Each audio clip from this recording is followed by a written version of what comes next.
ચલો તો કેમ છો ટ્રેડર મિત્રો? હોપ કે તમે સારું એવું કરી રહ્યા હશો. આજના વિડીયોમાં આપણે વાત કરવાના છે કે જે લાસ્ટ વિડીયો હતું એમાં મેં તમને કીધું હતું કે આપણું જે પેઆઉટ છે એ લોક થવા માટે ફક્ત આપણને એક પ્રોફિટેબલ ડેઝ કમ્પ્લીટ કરવાનો છે. એન્ડ જેવી રીતે લાસ્ટ ટાઈમ મારી સાથે થયું હતું કે બ્લુબેરીનું ફંડેડ અકાઉન્ટમાં ની અંદર જ્યારે આપણને ફંડેડ અકાઉન્ટ મળ્યું હતું ત્યારબાદ without taking a single payout આપણે જે ફંડેડ અકાઉન્ટ છે એ બ્લોક કરી દીધું હતું. એન્ડ સેમ એ જ વસ્તુ મારી સાથે થઈ છે. શેની અંદર? તો આ પીપસ્ટોન કેપિટલની અંદર, જેમાં આપણે પહેલું અકાઉન્ટ લીધું હતું એન્ડ એમાં જ આપણે step by step first phase pass કર્યો, બીજો ફેઝ પાસ કર્યો એન્ડ ફંડેડ સ્ટેજ પર જતા રહ્યા હતા. બટ એના પછી આપણે 5% ડ્રોડાઉનમાં પણ ગયા હતા. એન્ડ ચલો તમને બતાવું કે જોઈ શકો છો તો અહીં તમને દેખાતું છે કે જે આપણે રૂલ વાયોલેશન કર્યું છે એ શેનું કર્યું છે? તો ડેલી ડ્રોડાઉન છે એને આપણે એક્ઝિટ કરી દીધું છે. અહીં તમે જોઈ શકો છો કે અકાઉન્ટ લીધું હતું ત્યારબાદ આપણે પહેલાં તો ડ્રોડાઉનમાં ગયા હતા, પછી એને રિકવર કર્યો હતો, પાછા ડ્રોડાઉનમાં એન્ડ 5% બનાવીને રિકવર કર્યું હતું. એન્ડ યસ્ટરડે ફક્ત આપણે એક પ્રોફિટેબલ ડે કમ્પ્લીટ કરવાનો હતો. અહીં તમે જોઈ શકો છો એન્ડ એ પણ મે બી કમ્પ્લીટ થઈ જ ગયો હતો. તમને હું બતાવું તો MNQ છે, અહીં તમે જોઈ શકો છો.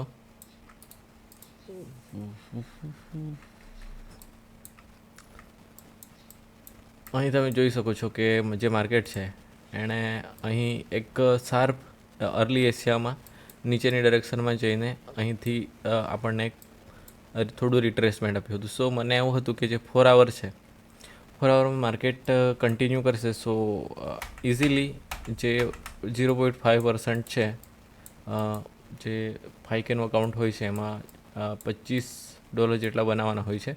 તો મારા ઓલરેડી જે 2 પ્રોફિટેબલ ડે હતા એ કમ્પ્લીટ થયા હતા. સો જો મેં ગઈકાલે અહીં 25 બનાવી લેતે તો જે રિમેનિંગ અમાઉન્ટ છે એને હું રિક્વેસ્ટ કરી શકતે. તો જ્યારે મેં અહીં આ ભાગમાંથી ટ્રેડ મેં 1 મિનિટમાં લીધો હતો. સો મેં ટ્રેડ લીધો હતો. સો અરાઉન્ડ મેં $50 રિસ્ક કરીને 100 બનાવવાનું 1:2નો ટાર્ગેટ રાખીને કામ કરું છું. સો મેં ટ્રેડ લીધો ત્યારબાદ અરાઉન્ડ $30ની આજુબાજુ મારું પ્રોફિટ ચાલતું હતું. બટ મેં એને લીધું નહીં. મેં વિચાર્યું હતું કે અહીંથી આપણે $30 લઈ લઈએ એન્ડ જે આપણું ફર્સ્ટ પે આઉટ છે એને આપણે સિક્યોર કરી દઈએ એન્ડ એના લીધે આપણને જે ફી છે એ પણ આપણી રિફંડ મળી જાય. બટ જે આપણી અંદર લાલચ રહેલી છે, લાલચના કારણે મેં શું કર્યું કે એ ટ્રેડને એમ જ રહેવા દીધું. મેં કોઈપણ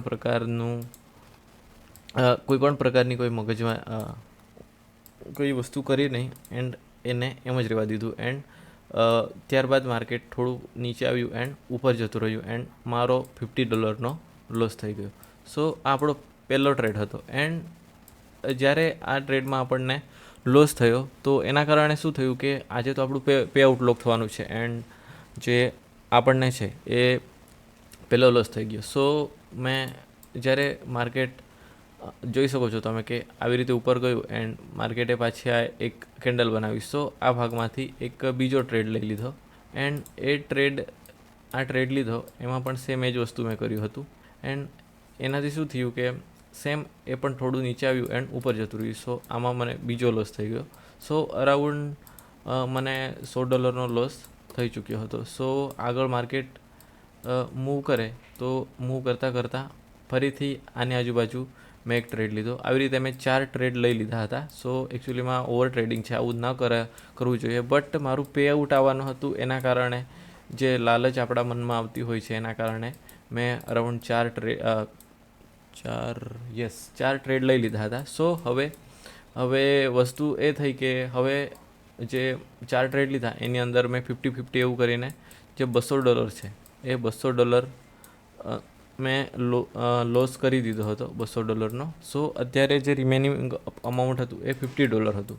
સો અરાઉન્ડ જ્યારે માર્કેટમાં ન્યૂઝ આવવાની હતી, માર્કેટમાં ન્યૂઝ કેટલા વાગે આવી હતી? માર્કેટમાં ન્યૂઝ આની આજુબાજુ આવી હતી. સો જ્યારે માર્કેટે પાછું અહીં એક નીચેની ડાયરેક્શનમાં આપણને પુલ બેક આપ્યો આ ભાગમાં. સો મેં આ ભાગમાંથી પાછો એક ટ્રેડ લીધો હતો કે જેની અંદર મારું રિસ્ક $50 હતું. બટ મોમેન્ટમ એટલું વધારે હતું કે અરાઉન્ડ મારો $54 લોસ થઈ ગયો. એન્ડ એના કારણે જે મારો ડેલી ડ્રોડાઉન હિટ થઈ ગયો એન્ડ મારું જે અકાઉન્ટ છે એ બ્રીચ થઈ ગયું. હું માર્કેટની ભૂલ નથી કાઢતો. એકચ્યુઅલીમાં જે ભૂલ છે એ મારી જ છે, કારણ કે આપણે એટલું મોટું રિસ્ક નહીં લેવાય કે જેથી આપણું જે ડેલી લોસ છે ત્યાં સુધી આપણું અકાઉન્ટ પહોંચી જાય. મેક્સિમમ આપણે 2% દિવસના રિસ્ક કરી શકીએ છીએ. બટ ગ્રીડના કારણે અકાઉન્ટમાં પેઆઉટ લોક કરવાના ચક્કરમાં જે આપણું અકાઉન્ટ છે એ બ્રીચ થઈ ગયું. સેમ આ બીજી વખત આવું થયું છે. જે પેલું જે 2 સ્ટેપનું બ્લુબેરીનું અકાઉન્ટ હતું એ પણ આપણે આવી જ કરીને ઉડાડ્યું હતું. એન્ડ સેમ એવી જ રીતે વિધાઉટ ટેકિંગ એની પે આઉટ આપણે 2 સ્ટેપનું આ જે પીપસ્ટોનનું અકાઉન્ટ છે એ પણ એ જ રીતે. ઇફ જો મેં પહેલો લોસ લીધો હતો એ લઈને હું શાંતિથી બેસી જતે તો મે બી આજે અથવા તો થોડા દિવસોમાં આપણે પે આઉટ ઇઝીલી લોક કરી દેતે. એન્ડ ભૂલ તો થયા જ કરવાની છે. જે મેઇન વસ્તુ છે એ છે કે જે આપણી ભૂલ થઈ છે એને એક્સેપ્ટ કરવાનું એન્ડ ભવિષ્યમાં એ ભૂલને કઈ રીતે અવોઇડ કરી શકાય એ વસ્તુ જાણવાની. હવે એકવાર મેં આ ભૂલ કરી દીધી હતી, સો આ બીજી ટાઈમ છે. સો આ બીજી ટાઈમ આ એક મારી ચોઈસ હતી. આને ભૂલ નહીં કહી શકાય, કારણ કે મને ખબર હતી કે મારી સાથે પાસ્ટમાં આવું બની ચૂક્યું છે, તો અત્યારે બી આવી રીતે અકાઉન્ટ બ્લો થઈ શકે છે. તો મારે એક અથવા તો જે બીજો લોસ થયો એની સાથે અટકી જવાનું હતું. બટ આપણે અટક્યા નહીં એન્ડ એના કારણે જે આપણું ફંડેડ અકાઉન્ટ છે એ આપણે હાથમાંથી ગુમાવી દીધું. ફક્ત મેં ફંડેડ અકાઉન્ટ જ નથી ગુમાવ્યું, બટ ફ્યુચરમાં આમાંથી મને ઘણા એવા પેઆઉટ પણ મળી શકતી હતી. એ વસ્તુ પણ મેં એક ગુમાવી છે. સો તમે પણ જ્યારે એકવાર તમારા 2 ફેઝ છે એ પાસ કરી દો એન્ડ ત્યારબાદ જ્યારે તમે ફંડેડ અકાઉન્ટ તમારી પાસે આવી જાય તો તમારે એને ખૂબ જ શાંતિથી ટ્રીટ કરવાનું છે. કેમ? કારણ કે first phase and second phase જ્યારે પાસ કરો ત્યારે તમને એમાંથી તમે પ્રોફિટ કાઢી નહીં શકો. પણ જે ફંડેડ અકાઉન્ટ છે એ તમે ઘણી બધી મહેનત કરીને મેળવેલું છે. ઘણા અકાઉન્ટ એની પાછળ તમારા બ્લો થયા છે. સો એ એક સોનાનું ઈંડું આપતી મરઘી છે કે જેમાંથી તમે થોડું થોડું પ્રોફિટ લેશો. જો તમારું આજે પ્રોફિટ પે આઉટ લોક નહીં થાય તો આવતીકાલે થશે, આવતીકાલે નહીં થશે તો એના આગલા દિવસે થશે. તો આવી રીતે તમે થોડું પેશન્સ રાખીને કામ કરો. જે લોસ તમને દિવસમાં થાય તો એ અવોઇડ કરો. હું પણ હવે આ જ પ્રકારનું વિચારીને ટ્રેડ કરીશ. બટ જે આ ગ્રીડના કારણે જે ભૂલ થઈ છે એ વસ્તુને હવે આપણે ટ્રાય કરીશું કે હવે આપણાથી અવોઇડ થાય. માટે આજ હતું આજનું વિડીયો કે જેની અંદર મેં તમને એ કીધું કે કઈ રીતે જે મારું ફંડેડ અકાઉન્ટ છે એ બ્રીચ કરી દીધું. એન્ડ સૌથી મોટી ભૂલ તો એ જ છે કે જે ડેલી ડ્રોડાઉનને લીધે આપણું અકાઉન્ટ બ્રીચ થયું એ ખૂબ જ ખરાબ વાત કહેવાય છે. કારણ કે આપણી પાસે $500નો ડ્રોડાઉન હોય છે, એમાંથી $250નો ડ્રોડાઉન એક દિવસનો હોય છે. સો જો તમે ડેલી ડ્રોડાઉનને લીધે જો તમારો અકાઉન્ટ બ્રીચ કરો છો તો તમે હું શું કહું હવે મારી જાતને. તો આ એક ખૂબ જ ખરાબ વસ્તુ છે કે તમે આવું નહીં કરી શકો આ જગ્યાએ રહીને કે ડેલી ડ્રોડાઉનને લીધે આટલા અકાઉન્ટ બ્લો કરીને તમને એક ફંડેડ અકાઉન્ટ મળ્યું છે. તો આ એક બહુ મોટી ભૂલ કહેવાય છે. તો હું એક્સેપ્ટ કરું છું કે મેં આ ભૂલ કરી છે. તો તમારી પાસે પણ ફંડેડ અકાઉન્ટ હોય તો તમે આવી ભૂલ નહીં કરતા. તમે 1-2% જ પર ડે જે તમારું ડેલી ડ્રોડાઉન છે એનો રિસ્ક કરો. પૂરેપૂરું રિસ્ક ન કરો, કારણ કે એના કારણે હવે હું યસ્ટરડે જો અટકી જતે તો મારી પાસે બીજા $250 હતા જેની મદદથી હું અકાઉન્ટને પાછું રિકવર કરી શકતે એન્ડ એમાંથી પે આઉટ લઈ શકતે. સો આ એક બહુ મોટી ભૂલ છે. સો આને જો તમે અવોઇડ કરશો તો તમે પાકું પે આઉટ સુધી પહોંચી શકશો.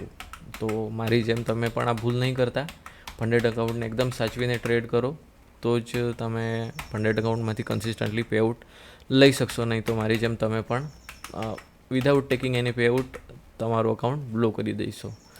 તો આ જ હતું આજનો વિડીયો કે જેમાં મેં જે ભૂલ કરી છે એના પરથી તમને કંઈક ને કંઈક શીખવા મળ્યું હશે. સો છે એ જ કહું છું કે આવી ભૂલ ન થવી જોઈએ. જો આવી તમે સિલી મિસ્ટેક કરશો તો પેઆઉટ તમને નહીં મળશે. તો ધેટ્સ ઇટ. હવે એ જ કામ છે. હવે આપણે અટકી નથી રહેવાનું. આ ભૂલ કરી છે એમાંથી મૂવ ઓન કરવાનું છે. ન્યૂ અકાઉન્ટ આપણે બાય કરીશું એન્ડ એમાં ફરીથી જે આપણે કરતા હતા એ જ વસ્તુ ફરીથી ટ્રેડ કરીશું. આપણા રૂલને ફોલો કરવાની ટ્રાય કરીશું એન્ડ જોઈએ હવે આપણે શું કરીએ એના વિશે હું તમને જે નેક્સ્ટ વિડીયો છે એની અંદર અપડેટ આપીશ. તો થેન્ક્સ ફોર વોચિંગ. હોપ કે તમને જો વિડીયો ગમ્યો હોય તો વિડીયોને લાઈક કરજો, ચેનલને સબસ્ક્રાઈબ કરજો. બાકી મળીએ એક નવા વિડીયોમાં. Thank you.